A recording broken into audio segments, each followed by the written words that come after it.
Hola, soy Sofía Farías, estoy cursando mi último año en el Colegio Nacional de Montserrat. No sé, ¿te miro a vos cuando haces la pregunta? No. Ah, siempre hay. Siempre acá, siempre. Bueno. Está hablando en una cámara. Dale. Hola, mi nombre es Ezequiel Caro y nací el 20 de septiembre del 2006.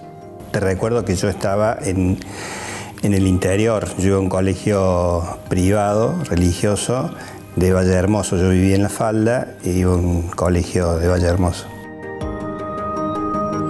Mi nombre es Antonella Venturelli y nací el 21 de enero de 2007. ¿Qué tal? Buenas tardes. Mi nombre es Adrián Pillini, soy licenciado en Comunicación Social.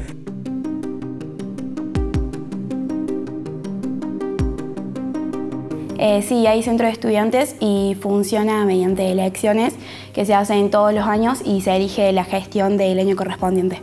En el colegio no había centro de estudiantes. Teníamos muy buena comunicación con el equipo directivo, es decir, que nosotros si necesitábamos plantear algún tema, hablábamos con la jefa de celadores y encontrábamos ese espacio para ser escuchados. Este año no hay y desde que yo entré al secundario no hubo centro de estudiantes, no sé si es porque no se organizaron más, pero antes sé que había, pero yo no. No, en esa época ten en cuenta de que hay un cambio muy profundo y radical si tenemos que comparar con lo que se vive actualmente. No existían centros de estudiantes porque estaban cercenadas las libertades de las personas. O sea, los derechos civiles que todo ciudadano lo tiene manifestado en la Constitución estaban totalmente derogados.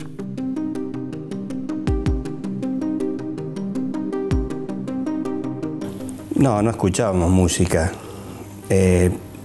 Escuchábamos, o sea, no en el ámbito del colegio, sí, digamos, si había algún evento o algo, se escuchaba música de la época, pero no recuerdo que haya habido prohibiciones. O sea, Respecto a la música, podemos escuchar lo que queramos. Yo en lo personal escucho rock nacional, como hay otro que escucha cuarteto o lo que sea.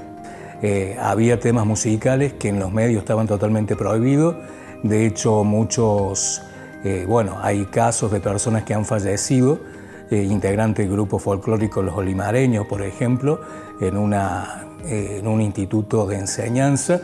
También Jorge Cafrune, en las rutas de nuestra provincia.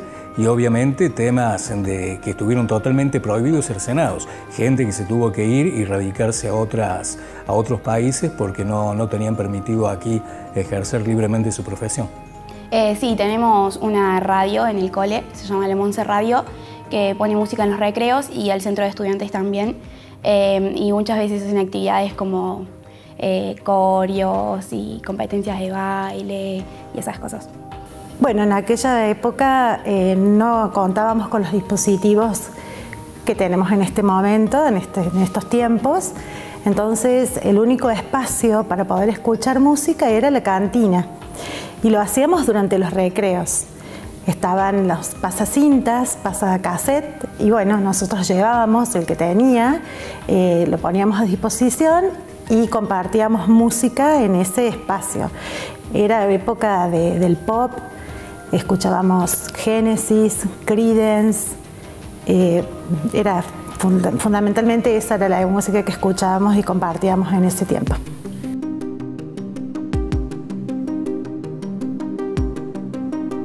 Totalmente, con los profes la verdad tenemos bastante libertad de hablar del tema que querramos.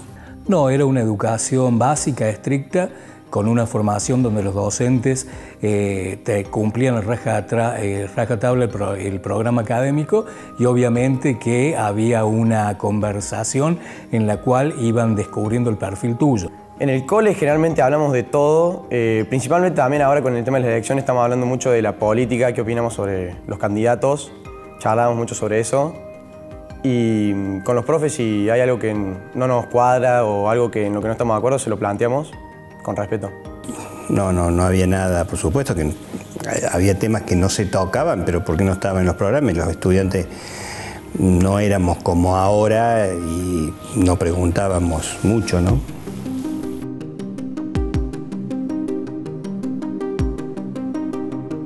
En el colegio sí, seguramente podíamos hacerlo, pero no era nuestro interés en ese momento, es decir, no nos planteábamos esas cuestiones. Entonces, no tengo recuerdos de haber participado en clases y de alguna charla sobre política.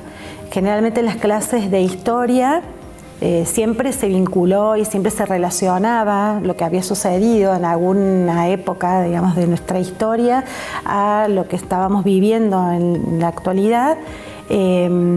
Pero era el profesor el que se encargaba de hacer ese paralelismo, y si surgía alguna pregunta, bueno, siempre nos la respondía, pero nosotros generalmente escuchábamos lo que nos tenían que decir, no cuestionábamos. Esa época, digamos, tenía una educación que de hecho era restrictiva en ese sentido, pero que posiblemente no nos dábamos cuenta, ¿no? Sí, hablamos de todo, en clase también con profesores. Por suerte siempre tenemos el espacio. Este año también con el tema de las elecciones trabajamos mucho, hicimos muchas actividades, y pudimos hablar bastante del tema. No se hablaba, se empezó a hablar después de la Guerra de Malvinas, cuando ya prácticamente sentenciaron lo que era la última parte del proceso militar. Entonces ahí sí resurgieron los partidos políticos y hubo un movimiento en el cual los jóvenes empezaron a participar nuevamente. Pero hasta eso recién se dio mediados del año 83, más o menos. Y en cuanto, bueno, las libertades que tuvieron totalmente cercenadas, la diversión que teníamos los jóvenes eran simplemente escuchar música o reunirse en la casa de algún compañero. Cuando vos lo hacías, tomabas posesión de ese domicilio y allí surgía el nombre de los famosos asaltos, que eran las reuniones juveniles en privado que se hacían cuando uno bailaba o tomaba una coca, compartía un sándwich y demás. Bueno, por eso tengo muy lindos recuerdos de ese momento, y de ese momento, bueno, ahí conocí, fuimos compañeros de secundario, al que actualmente es mi marido, así que nos conocemos hace 43 años. Que es muy importante, que creo que todos tenemos que ser conscientes y que la tenemos que cuidar, porque también es algo muy frágil, y que nada, que tenemos voz, como digo, y que tenemos el espacio hoy en día y que no lo podemos perder, así que nada de eso.